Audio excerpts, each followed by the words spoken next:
Hello everyone, welcome to फिमेटिक्स learning hub. मैं हूं स्निग्धा और आज हम करने वाले हैं chapter motion. This is your chapter number 8 and this is basically from class 9, right?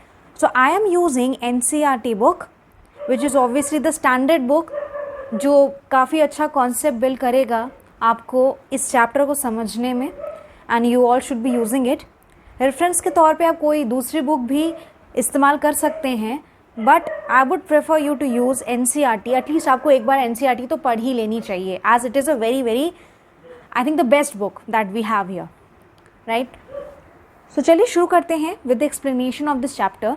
So the name of the chapter is motion, right? अब what is this motion basically?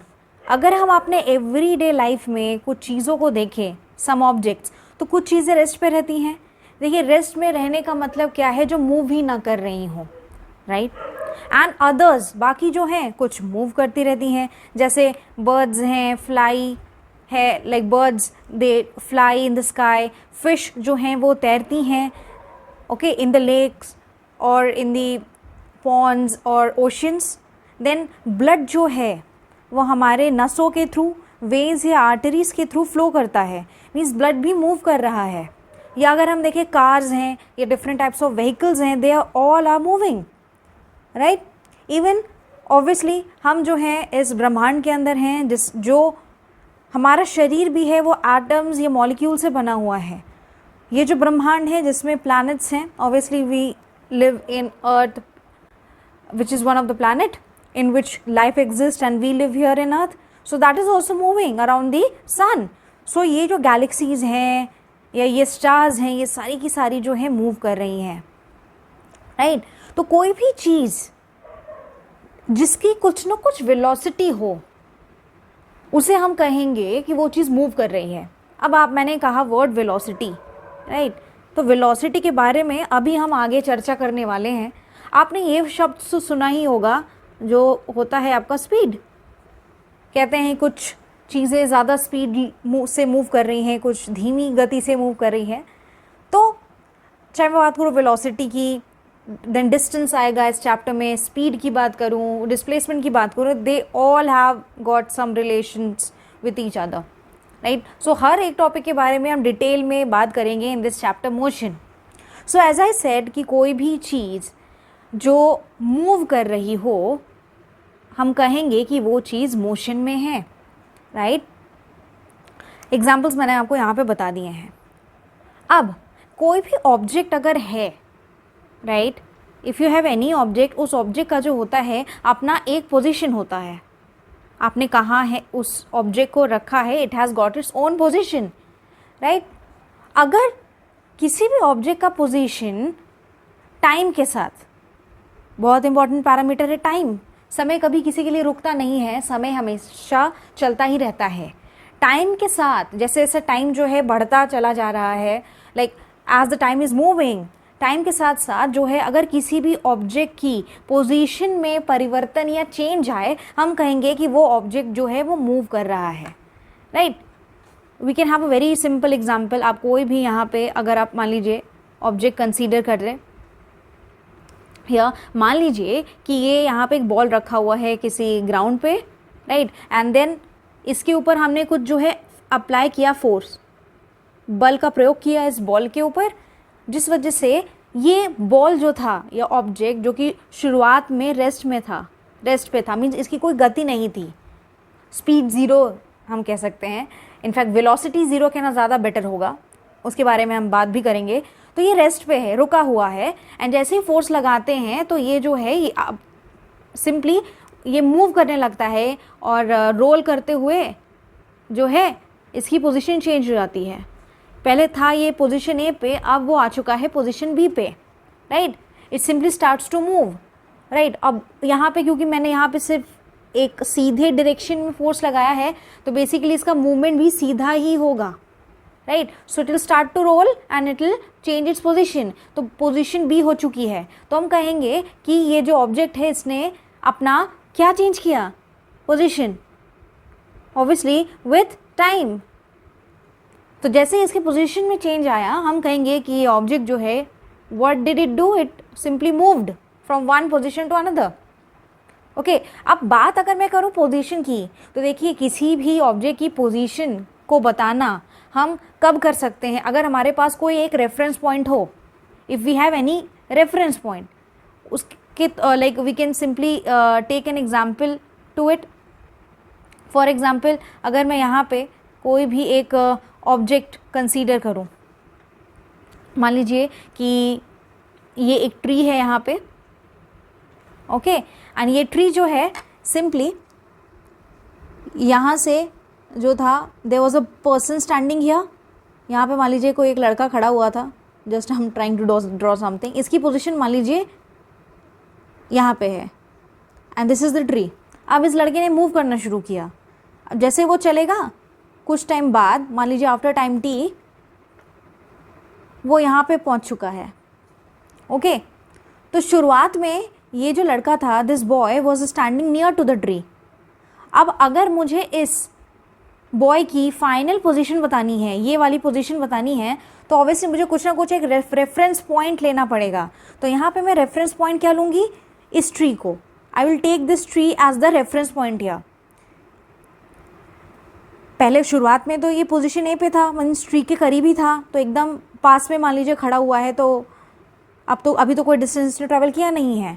But जैसे ही वो पोजीशन ए से मान लीजिए position B पे आ जाता है, ये डिस्टेंस जो है इन टाइम टी कवर करता है मान लीजिए डी।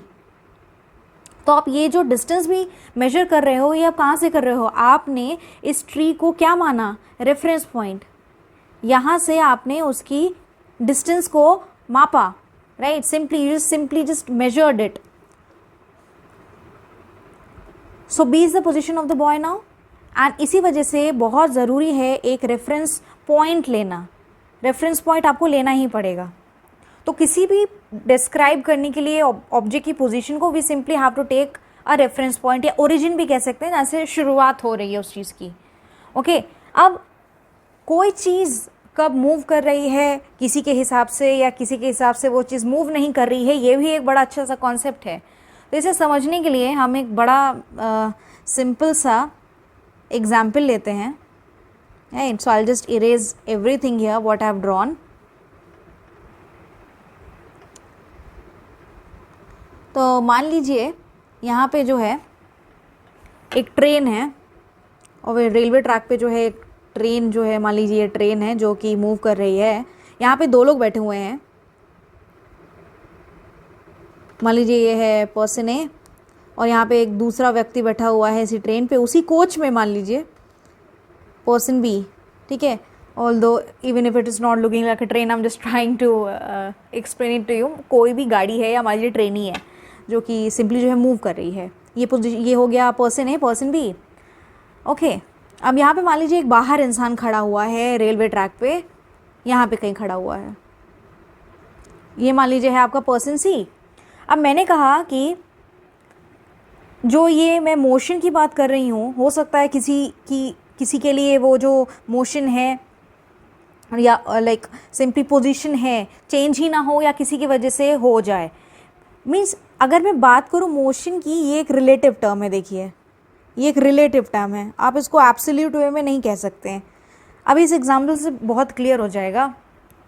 ओके, देखिए जब ये ट्रेन जो है रुकी हुई है, तो ऑब्वियसली जब ये इंसान जो बाहर है सी, जब ये अपने दोस्तों को छोड़ने आया है स्टेशन पे और ये देखता है ए और बी को, तो अब भाई अभी तो ट्रेन क्या है, रुकी हुई है, मीन्स मूव नहीं कर रहा है, there is no motion, rest पे है अभी ये ट्रेन। तो ऑब्वियसली तो सी क्या कहेगा कि भाई ए जो है उसने भी अपनी पोजीशन नहीं बदली, बी जो है उसने भी अपनी पोजीशन नहीं बदली, so there is no change in position, दोनों रेस्ट पे हैं। जब ये ट्रेन क्या है, रेस्ट पे है। सिंपली जब ट्रेन रेस्ट पे है तो अभी कोई मोशन नहीं है, no motion in A and B. चलिए ठीक है, समझ गए। अब मान लीजिए ये ट्रेन जो है मूव करना शुरू कर देता है। हाँ, also one more thing, B के हिसाब से ए जो है वो रेस्ट पे है, और ए के हिसाब से बी जो है वो भी रेस्ट पे है। ए बी एक दूसरे के हिसाब से रेस्ट पे है अभी, क्योंकि ट्रेन भी रुकी हुई है, ठीक है। और ये आगे भी होगा, देखिएगा जैसे ये ट्रेन मूव करना शुरू करती है, मीन्स अब जब ये ट्रेन मोशन में आ जाएगी, right, it will change its position now obviously with time. जैसे ये ट्रेन मोशन में आ जाएगी, अब होगा क्या कि सी कहेगा कि भाई ए और बी जो हैं दोनों मूव कर रहे हैं, राइट। जैसे ही ट्रेन मोशन में आती है तो सी के अनुसार ए और बी दोनों अब मूव कर रहे हैं सी के हिसाब से। तो सी के रिस्पेक्ट में, इस इंसान के रिस्पेक्ट में ए और बी क्या है, they are in motion. But अगर ए से पूछा जाए कि तुम बताओ तुम्हारे हिसाब से क्या बी रेस्ट पे है या मोशन पे है, तो भाई ए क्या कहेगा कि बी जो है मेरे हिसाब से रेस्ट पे है, राइट। जबकि यही पर्सन जो बी था, राइट, अगर मैं बात करूं बी की, बी जो था वो सी के हिसाब से तो मोशन में है बट ए के हिसाब से रेस्ट पे है। तो आप यहाँ पे देख सकते हैं दोनों अलग अलग चीज़ें हैं। फ्रेम ऑफ रेफरेंस जब बदल जाता है, which is a very important thing, frame of reference जब बदल जाता है, जब सी अपने रेफरेंस फ्रेम ऑफ रेफरेंस के अकॉर्डिंग देखता है तो उसको बी जो है मूव करता हुआ दिखेगा क्योंकि ट्रेन मूव कर रही है। बट जब ए कहेगा, ए से जब आप पूछोगे क्या बी आपके हिसाब से मूव कर रहा है, तो नहीं, क्योंकि ऑब्वियसली दोनों सेम ट्रेन में ही बैठे हुए हैं। तो ए के हिसाब से बी जो है मोशन नहीं कर रहा है, उसकी there is no motion in B, जबकि सी के हिसाब से ही बी जो है मूव कर रहा है या मोशन है। तो फ्रेम ऑफ रेफरेंस के हिसाब से चीज़ें बदल जाएंगी। That is why use the term relative. So हर चीज़ जो होती है एक दूसरे के रिलेटिव होती है, right. So I hope this is very much clear to you now. तो यहाँ पे तो हमने बात कर ली कि एग्जैक्टली जो है रिलेटिव होता है ये motion.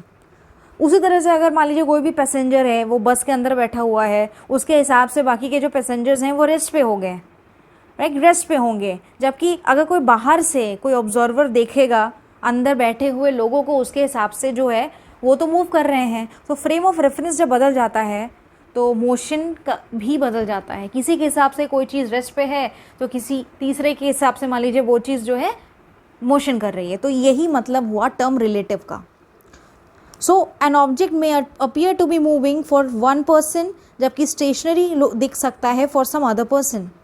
This is very easy to understand over here. Let us come to the next term that we have is basically your distance and displacement, right? यहाँ पे मैं बात करने वाली हूँ distance and displacement की। तो ये दो चीज़ें होती हैं। डिस्प्लेसमेंट बड़ा नया शब्द आपको लग रहा होगा, जबकि आपने डिस्टेंस के बारे में तो डेफिनेटली सुना होगा। ओके, तो ये डिस्टेंस और डिस्प्लेसमेंट में एग्जैक्टली है क्या, राइट?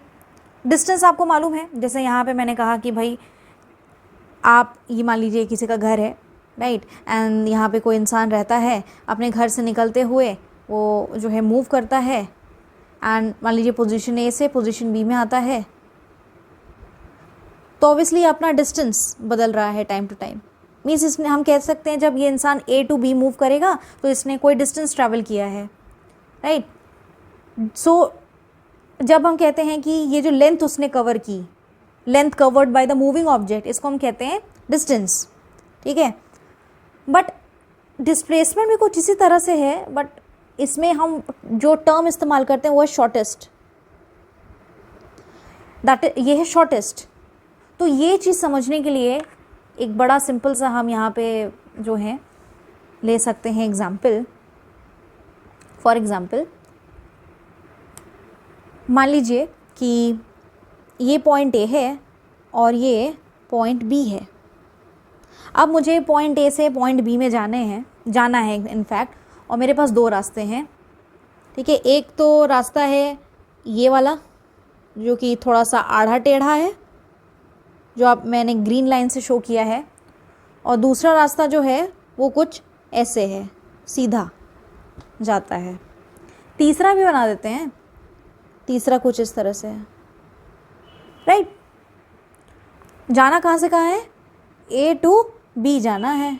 अब ये तीनों रास्ते हैं, this is basically your path 1, right, this is your path 2 here, right, and this is distance 3 here, right? So we have got 3 ways, there are 3 ways to गो। अब जब पर्सन जो है जाएगा A to B, 3 रास्ते हैं उसके पास, so all I can see जो सबसे शॉर्टेस्ट डिस्टेंस होगा वो ये वाला होगा, right. This will be the shortest distance, जो स्ट्रेट लाइन वाली है, that is path 2। Path 2 will be the shortest distance, जबकि A to B जाने में पाथ 1 और पाथ 3 में, 1 and 3 में कुछ टाइम लग जाएगा, राइट। सो डिस्प्लेसमेंट की अगर हम बात करें, it is basically the shortest distance, right.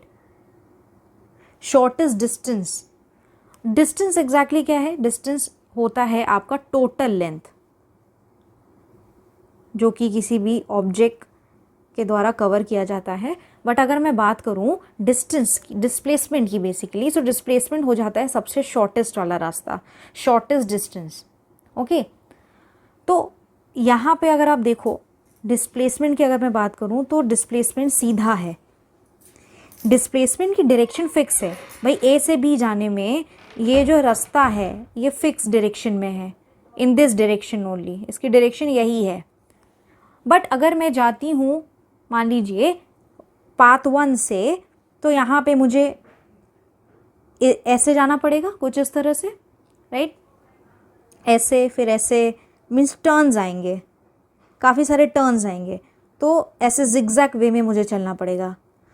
तो हर बार डायरेक्शन बदल रही है, जब इस तरह से चलते हैं तो ये डायरेक्शन होती है, जब जैसे ही नीचे आते हैं तो ये डायरेक्शन हो जाती है, फिर ऊपर जाते हैं तो ये डायरेक्शन, फिर नीचे आए तो ये डायरेक्शन। तो हर बार जो है ये डायरेक्शन बदल रहा है, ओके। हर बार डायरेक्शन बदल रहा है। तो डिस्टेंस की अगर बात करें तो इसमें कोई डायरेक्शन नहीं होता फिक्स, there is no direction into it. But on the other hand अगर मैं बात करूँ डिस्प्लेसमेंट की, कि भाई सीधा ही जाना है, यही एक सिंगल डायरेक्शन है, ऑब्वियसली मतलब फिक्स डायरेक्शन हो जाएगी। तो डिस्प्लेसमेंट हमेशा शॉर्टेस्ट डिस्टेंस होता है between the 2 and points. A और B जो है वो एंड पॉइंट्स हैं और इन्हीं के बीच की ये डिस्टेंस है। A हो गया आपका इनिशियल मतलब स्टार्टिंग पॉइंट, एंड B हो गया आपका फाइनल पॉइंट, राइट।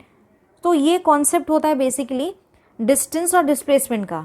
तो डिस्टेंस जो होता है इसका कोई डायरेक्शन नहीं होता है, एंड ये जो होता है टोटल डिस्टेंस होता है। अब अगर आप पाथ 3 भी इस्तेमाल करते हैं तो पाथ 3 में भी देखिए आपका जो डायरेक्शन बदलता रहेगा, राइट। कभी इस तरह से, कभी आप जब इस डायरेक्शन में जाओगे तो यहाँ, जैसे आप नीचे ऊपर की तरफ जाओगे तो ऐसे, नीचे आ रहा है तो इस डायरेक्शन में, लाइक दिस। सो डायरेक्शन जो है it will keep on changing, it will be in this direction. So I hope this is very very much clear, ठीक है। देखिए डिस्टेंस की अगर मैं बात करूँ ना, तो डिस्टेंस हमेशा जो होता है वो पॉजिटिव वैल्यू देगा। क्या कभी आपने कहा कि आज जो है मैंने -2 किलोमीटर ट्रैवल किया? आप मान लीजिए रनिंग कर रहे हो, 1 किलोमीटर दौड़ते हो, तो आप यही तो कहोगे कि मैंने 1 किलोमीटर दौड़ा। You will never say that you what you did means -2। तो -2 वाला जो कॉन्सेप्ट है, ठीक है, -2 किलोमीटर, ये कुछ है ही नहीं, ठीक है। तो ये आपका हो जाता है डिस्टेंस वाला कॉन्सेप्ट। तो डिस्टेंस की अगर मैं बात करूं, ये हमेशा आप जो है एक पॉजिटिव वैल्यू से ही डिनोट करते हो, right. It will always have a positive value. जैसे कि आपने कहा 2 किलोमीटर हो गया, मान लीजिए 100 मीटर हो गया, राइट। तो लेंथ आप बताओगे पॉजिटिव में, क्योंकि ऑब्वियसली रियल लाइफ में जो डिस्टेंसेज आप ट्रैवल करते हो वो पॉजिटिव ही होती है, नेगेटिव हम कभी इस्तेमाल नहीं करते हैं, ओके। बट अभी जब हम बात करने वाले हैं डिस्प्लेसमेंट की, ओके, डिस्प्लेसमेंट की, इसकी वैल्यू पॉजिटिव भी हो सकती है, नेगेटिव भी जा सकती है, इवन 0 भी हो सकता है। क्या डिस्टेंस का भी 0 हो सकता है यहाँ पे? मीन्स देखिए अगर कोई ऑब्जेक्ट डेफिनेटली रेस्ट पे है तो भाई उसका तो डिस्टेंस भी 0 है, डिस्प्लेसमेंट तो 0 है ही है, ओके। अब मैं आपको एक ऐसा केस बताती हूँ जहाँ पे आपको ये चीज़ समझ आ जाएगी कि डिस्टेंस भले ही नॉन ज़ीरो हो बट डिस्प्लेसमेंट 0 हो गई है। इसका जो सबसे सिंपल एग्जाम्पल है which is like mostly use to explain, that is a circle. मान लीजिए अगर कोई मान लीजिए ऑब्जेक्ट है जो कि सर्किल में मूव कर रही है, तो यहाँ हम देखते हैं, यहाँ आप देखोगे कि डिस्टेंस आपकी कुछ डिस्टेंस की वैल्यू आएगी बट डिस्प्लेसमेंट आपका 0 हो जाएगा, ठीक है, let me explain you how it is. Let me take one circle here.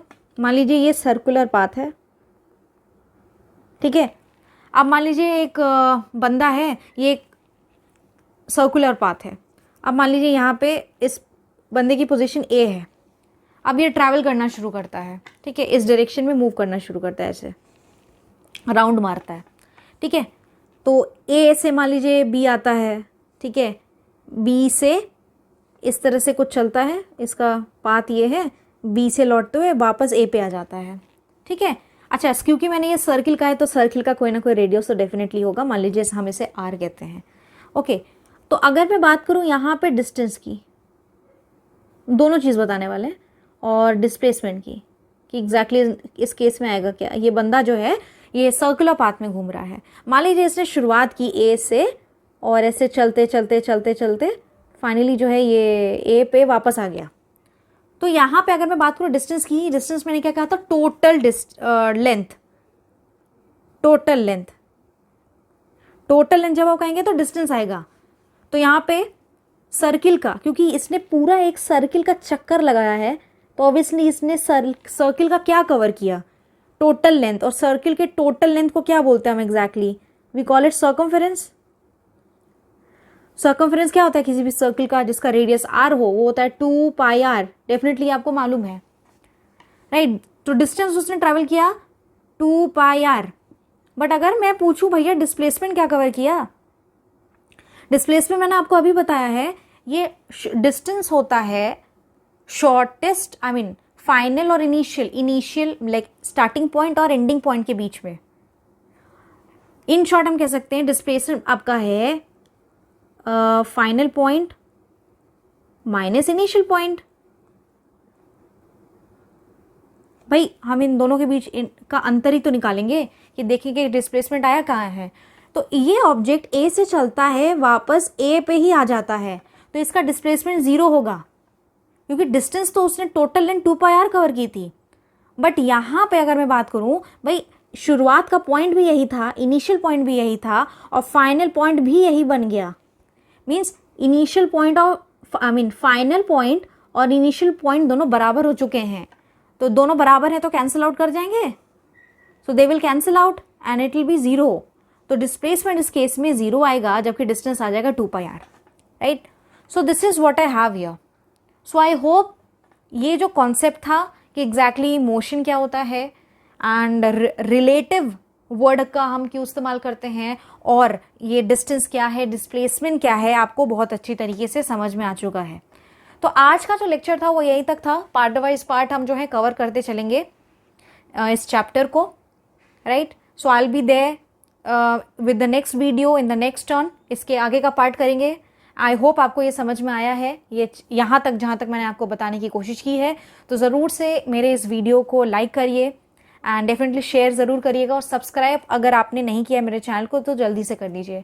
अब सबसे मैं मिलूंगी नेक्स्ट टर्न पे with the part 2 of this same video, same lecture. तब तक के लिए thank you so much everyone.